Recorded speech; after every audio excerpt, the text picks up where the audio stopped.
Have you ever noticed how the most successful people around you didn't start with money, connections, or even a clear plan? They started with something else entirely, something quieter, something most people overlook while they're busy waiting for the perfect moment, the right investor, or enough savings to feel safe. Right now, somewhere in the world, someone is building a business that will generate six figures this year. They didn't quit their job dramatically, they didn't take out loans, they didn't even have a business degree. They simply saw something others missed, took a small step, and kept moving forward while everyone else was still planning.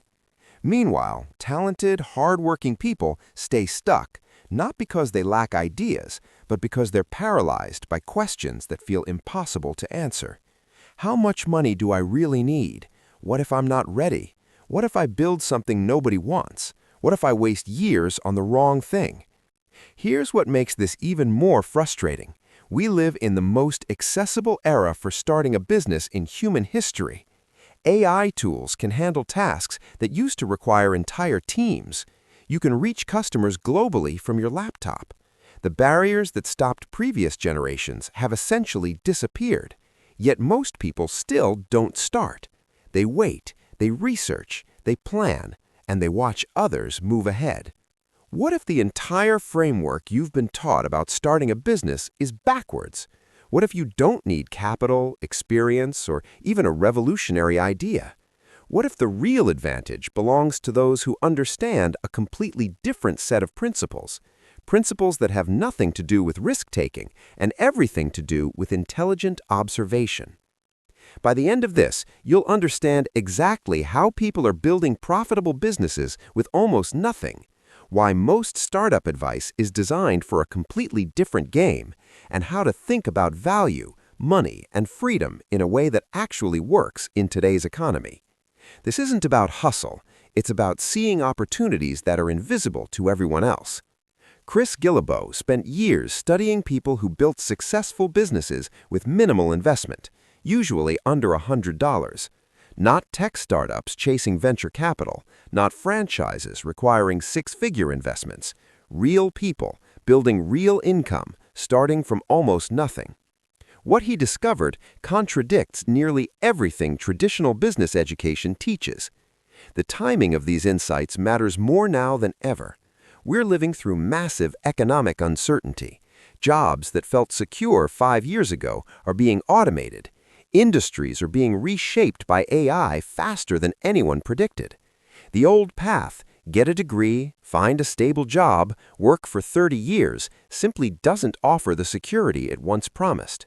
But here's the opportunity hiding inside that disruption.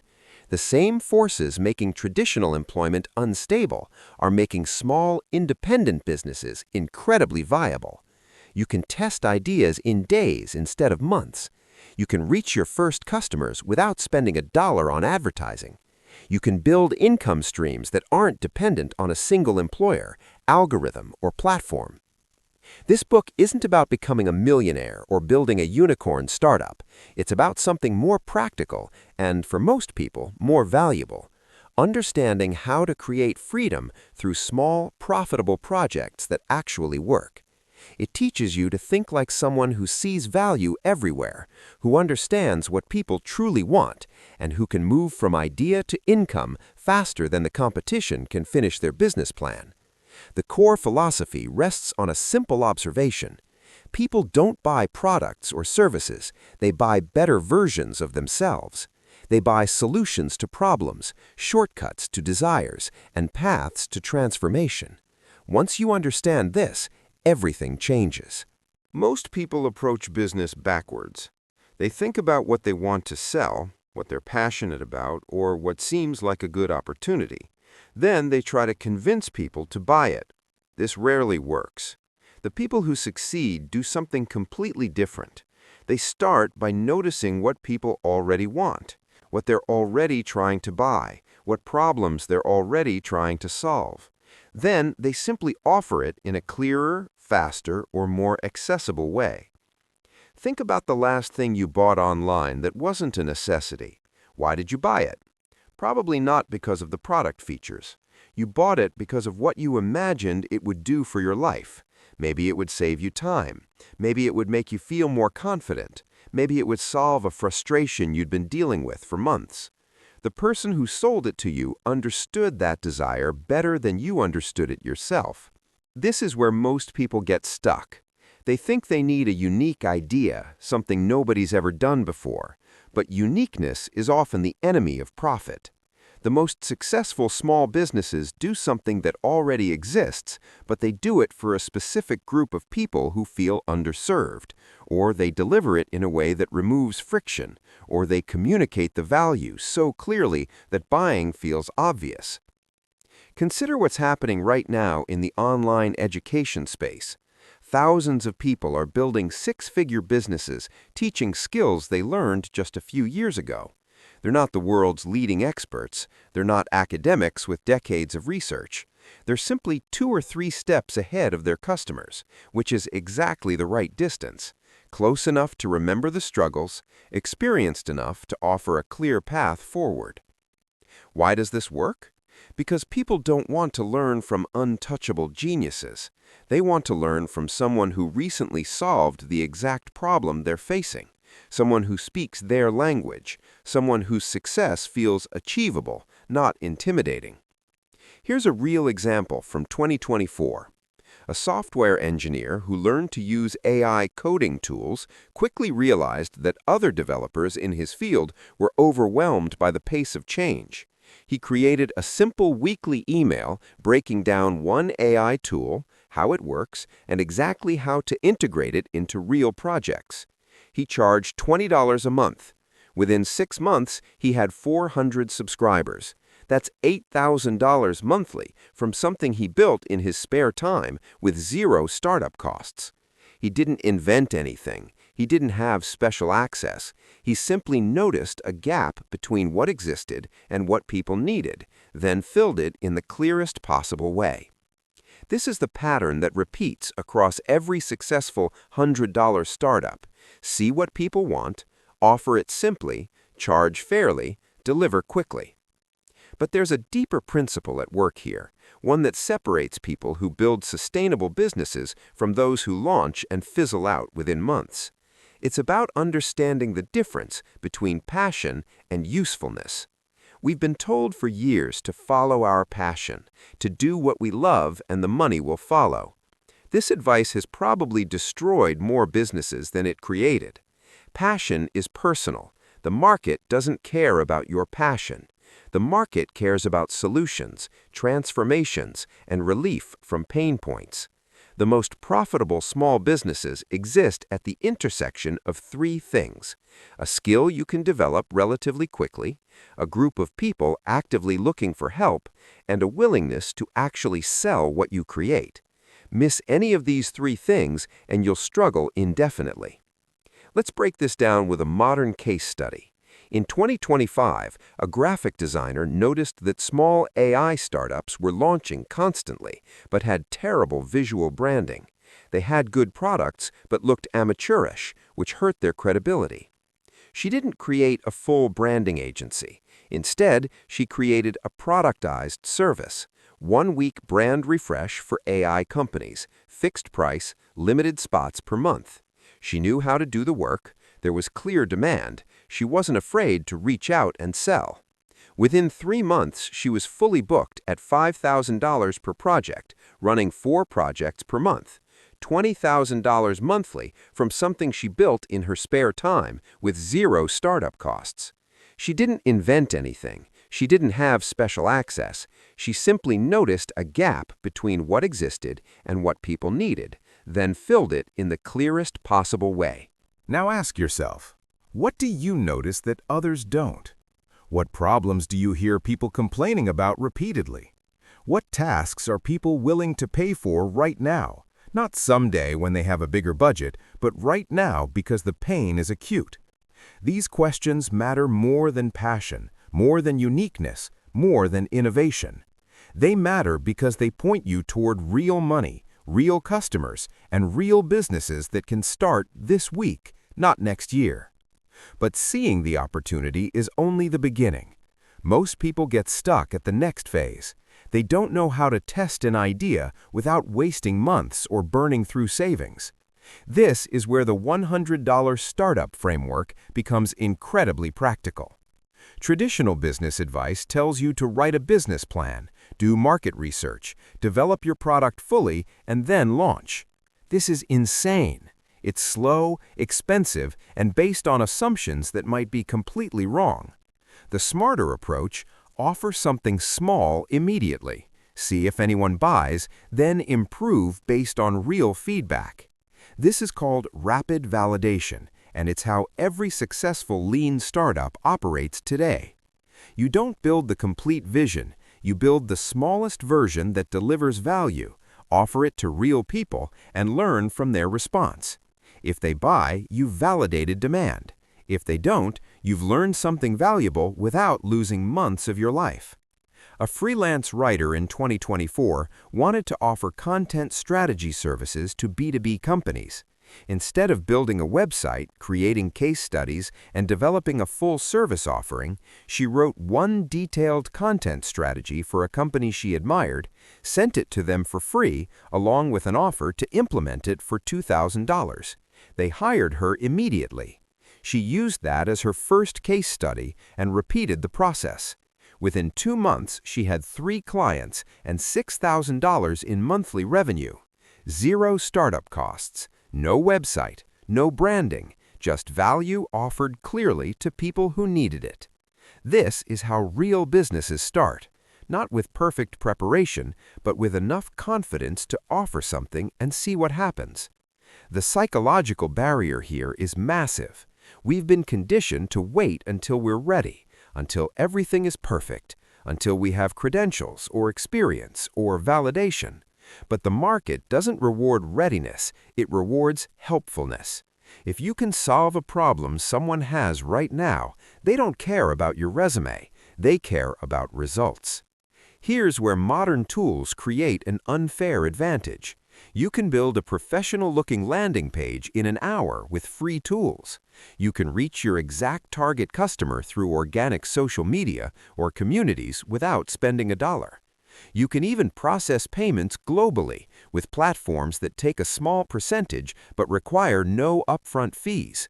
You can even use AI to help with writing, research, and content creation. The barriers that existed 10 years ago, things like needing technical skills, marketing budgets, or business infrastructure, have essentially vanished. What remains is psychology, the fear of rejection, the fear of failure, the fear of looking foolish. These are the only real obstacles left. So how do you overcome them? Not through motivation or courage, but through process. You make the ask so small that failure becomes irrelevant. You test ideas so quickly that each attempt barely registers emotionally. You focus on learning instead of winning. This brings us to pricing, one of the most misunderstood aspects of small business. Most people underprice dramatically because they're afraid nobody will buy, or because they don't feel qualified to charge what others charge, or because they think competing on price is the safest strategy. This is backwards. Underpricing attracts the wrong customers, people who don't value what you offer and who will drain your energy with endless demands. It also traps you in a volume game where you need tons of customers to make meaningful money, which means you never have time to improve your service or your life. The better approach: charge what feels slightly uncomfortable, then deliver incredible value. You'll attract fewer customers, but better ones. People who pay more pay attention. They implement what you teach. They respect your time. They refer others. And you can build a sustainable business with far fewer clients. A business coach in 2025 realized this after struggling for a year at $97 per month for group coaching. She had 60 clients but was exhausted and barely profitable after expenses. She raised her price to $500 monthly, expecting to lose most of her clients. She lost 40 of them, kept 20, and her revenue actually increased while her workload dropped by 2/3. The clients who stayed were more committed, got better results, and referred higher quality people. This pattern repeats everywhere. Higher prices create better businesses, not because of the money itself, but because of the dynamics that higher prices create. You can focus on depth instead of breadth, quality instead of quantity, transformation instead of transactions. But pricing only matters if you can actually make sales, which brings us to the most valuable skill in any small business, the ability to clearly communicate value and ask for money without apologizing. Most people struggle with this because they confuse selling with manipulation. They think sales is about convincing people to buy things they don't want. But real selling is just clarity. It's helping someone understand how your offer solves their problem better than the alternatives. It's showing them the transformation, the outcome, the future version of themselves. When you truly believe your offer helps people, selling becomes easy. Not comfortable necessarily, but straightforward. You're not taking from them. You're offering an exchange where both sides win. They get a solution. You get paid fairly for your expertise and effort. Here's the framework that works. Identify the specific problem your customer faces. Show them you understand it deeply. Present your solution as the bridge from their current pain to their desired outcome. Remove obstacles to buying and make a clear ask. That's it. No tricks, no manipulation, just clarity and confidence. The people building successful businesses right now aren't more talented or more experienced. They're simply willing to have conversations that others avoid. They reach out, they make offers, they hear no without internalizing it as personal rejection. They iterate based on feedback, they keep moving. Think about what this means for your own situation. You probably have skills right now that people would pay for. You probably know things that others are trying to learn. You probably have access to people who need help with something you understand. The gap between where you are and a profitable small business isn't knowledge or capital, it's action. Now let's talk about something most business books ignore, the relationship between freedom and structure. People start businesses because they want freedom, control over their time, the ability to work from anywhere, escape from bad bosses or corporate politics. But what they often create is a prison that's even more demanding than the job they left. This happens because they build businesses that require their constant presence. Every sale depends on them. Every delivery requires their personal involvement. Every decision needs their approval. They've created a job, not a business, and it's a job with longer hours, more stress, and no benefits. The $100 startup philosophy solves this through a simple principle. Build systems, not dependencies.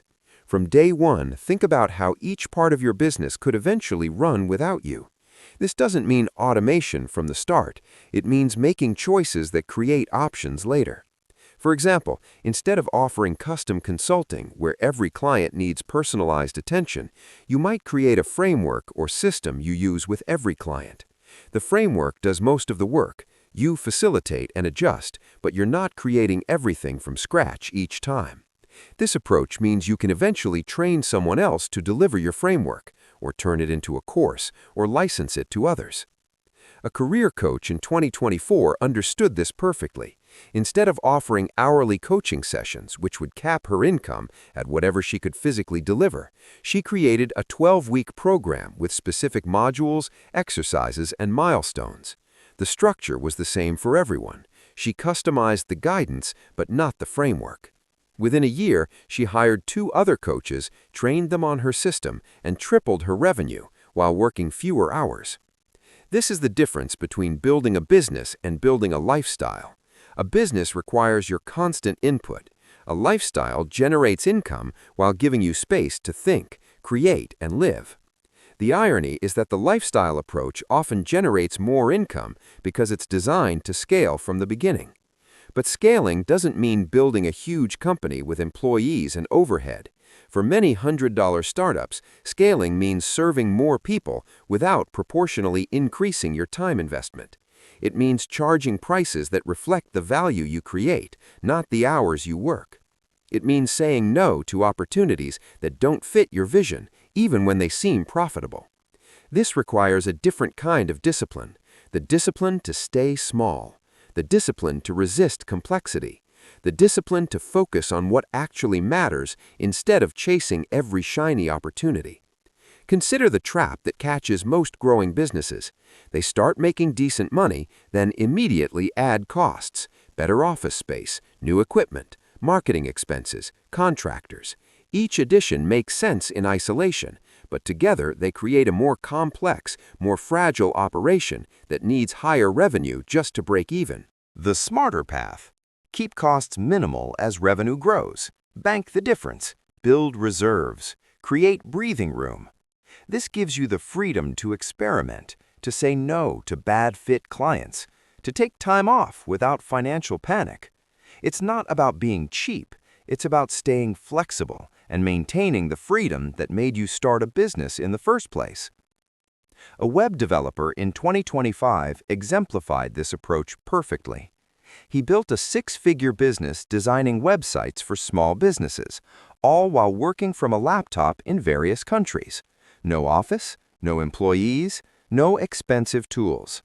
He used the same tech stack for every project, mastered it completely, and could deliver excellent results efficiently.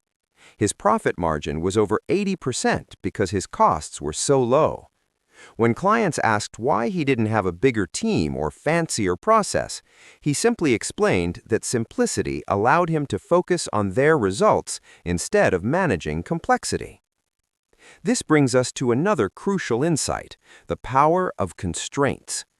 Most people see limited resources as a problem to overcome, but constraints are actually advantages in disguise. They force creativity. They prevent waste. They keep you focused on what matters. When you have unlimited money, you can make careless decisions. You can try everything, learn nothing, and burn through capital before discovering what works. When you have $100 and need to generate income quickly, you become incredibly focused on delivering real value to real people as fast as possible. You can't afford to waste time on things that don't directly contribute to making sales. This is why well-funded startups often fail, while scrappy, bootstrapped companies succeed. The funded company has the luxury of perfection, so they build elaborate products before testing demand. The bootstrapped company has to sell before building, which means they discover what people actually want before investing heavily. You can use this principle deliberately. Give yourself artificial constraints even if you have resources. Decide your launch in 1 week instead of 1 month. Commit to spending nothing on your first version. Force yourself to reach out to 10 potential customers before building anything. These constraints push you toward action and away from endless preparation. A startup consultant in 2024 used constraints brilliantly. She wanted to create a course on fundraising, but gave herself a rule: she had to pre-sell it before creating any content. She put up a simple sales page describing what the course would cover and asked for payment up front with a full refund guarantee if she didn't deliver. She needed 10 buyers to move forward. She got 15 in the first week. Only then did she create the course, building it week by week as students progressed. She knew exactly what they needed because she was teaching and listening simultaneously. This approach eliminated risk entirely. She made money before investing time. She validated demand before creating supply.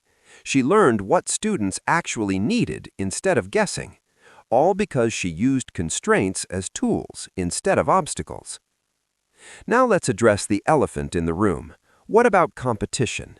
What if your idea already exists? What if someone else is doing it better, cheaper, or with more resources? Here's the truth that liberates you from competitive anxiety. There is no competition, only different audiences. The market is big enough for hundreds of people doing similar things because each person attracts slightly different customers. Your personality, your story, your specific approach, these create differentiation that matters more than any feature or price point. Think about restaurants. Most cities have dozens of Italian restaurants. They all serve similar food, yet each one has loyal customers who prefer that specific place for reasons that might seem trivial to outsiders. The atmosphere, the location, the way the staff remembers their name, the specific way they make a dish. This isn't competition, it's variety meeting preference. Your business works the same way. Yes, other people offer similar services, but nobody offers them exactly the way you will. Nobody has your specific combination of experience, perspective, and communication style. Some people will resonate with your approach. Those are your customers. Everyone else belongs to someone else, and that's perfect. A marketing consultant in 2025 embraced this completely. She knew hundreds of marketing consultants existed. Instead of trying to be different, she simply showed up consistently as herself. She shared her specific philosophy about long-term brand building over viral tactics. She attracted clients who believed the same thing. They didn't choose her because she was the cheapest or the most experienced. They chose her because her worldview matched theirs. This is magnetic marketing.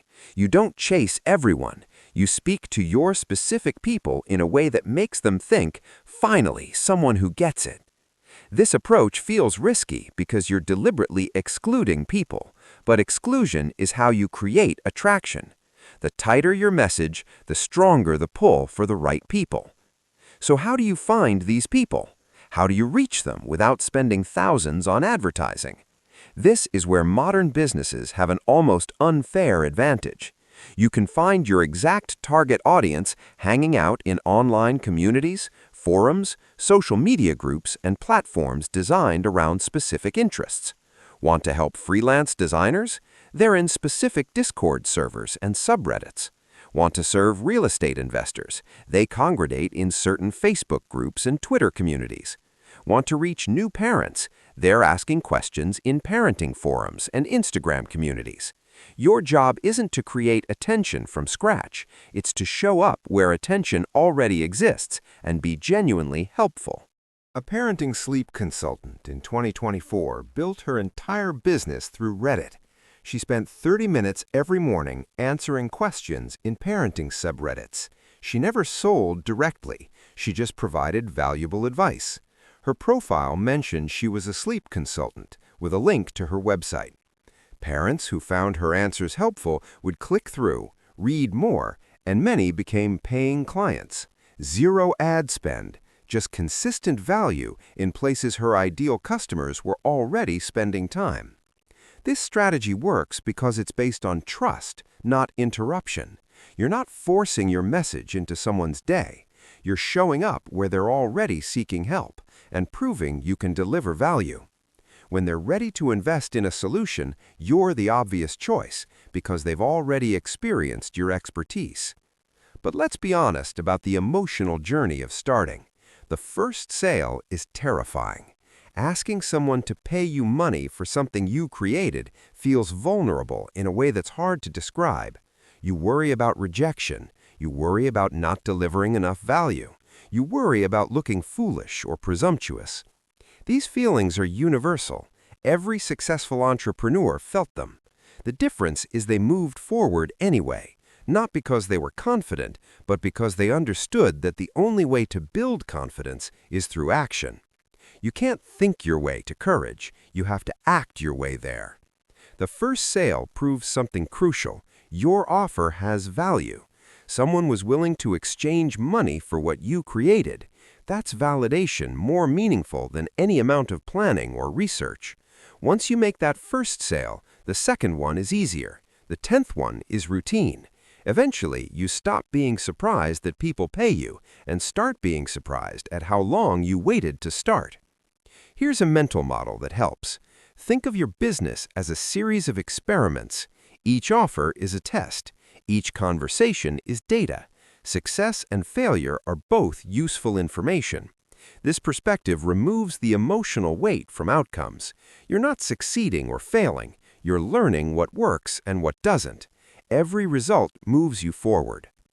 A fitness coach in 2025 used this mindset beautifully. She tested 5 different ways to package her services: one-on-one training, group classes, online programs, nutrition planning, habit coaching. Instead of committing to one model, she tried all 5 in small ways and paid attention to which one generated the most interest with the least friction. Online programs won. She doubled down on that, phased out the others, and built a thriving business around what the market told her it wanted. She didn't have to guess. She didn't rely on intuition. She tested, listened, and adapted. This is how $100 startups grow sustainably. Small bets, quick tests, clear feedback, intelligent iteration. As your business grows, a new challenge emerges: maintaining simplicity while expanding impact. This is harder than it sounds. Growth creates complexity naturally. More customers mean more communication. More revenue means more financial management. More success means more opportunities competing for your attention. The solution is deliberate simplicity.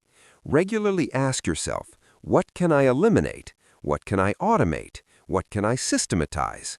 What am I doing out of habit that no longer serves the business? This ongoing editing keeps your operation lean and your mind clear. Think of your business as a garden, not a factory. Gardens need pruning as much as planting. You remove what's not thriving to give energy to what is. You say no to new plants that don't fit the ecosystem you're creating. You focus on health over size. This philosophy protects you from the trap that catches many entrepreneurs, building a successful business they hate. They achieve revenue goals, but lose the freedom and flexibility they started seeking. They're making money, but not making the life they want. The $100 startup approach keeps the life you want at the center of every business decision. Revenue matters, but only as a tool for creating the lifestyle you're designing. This means some opportunities that look profitable get declined because they don't fit your vision. It means optimizing for freedom as much as income. It means building something sustainable instead of impressive. Real progress happens quietly, in small decisions that don't feel significant at the time.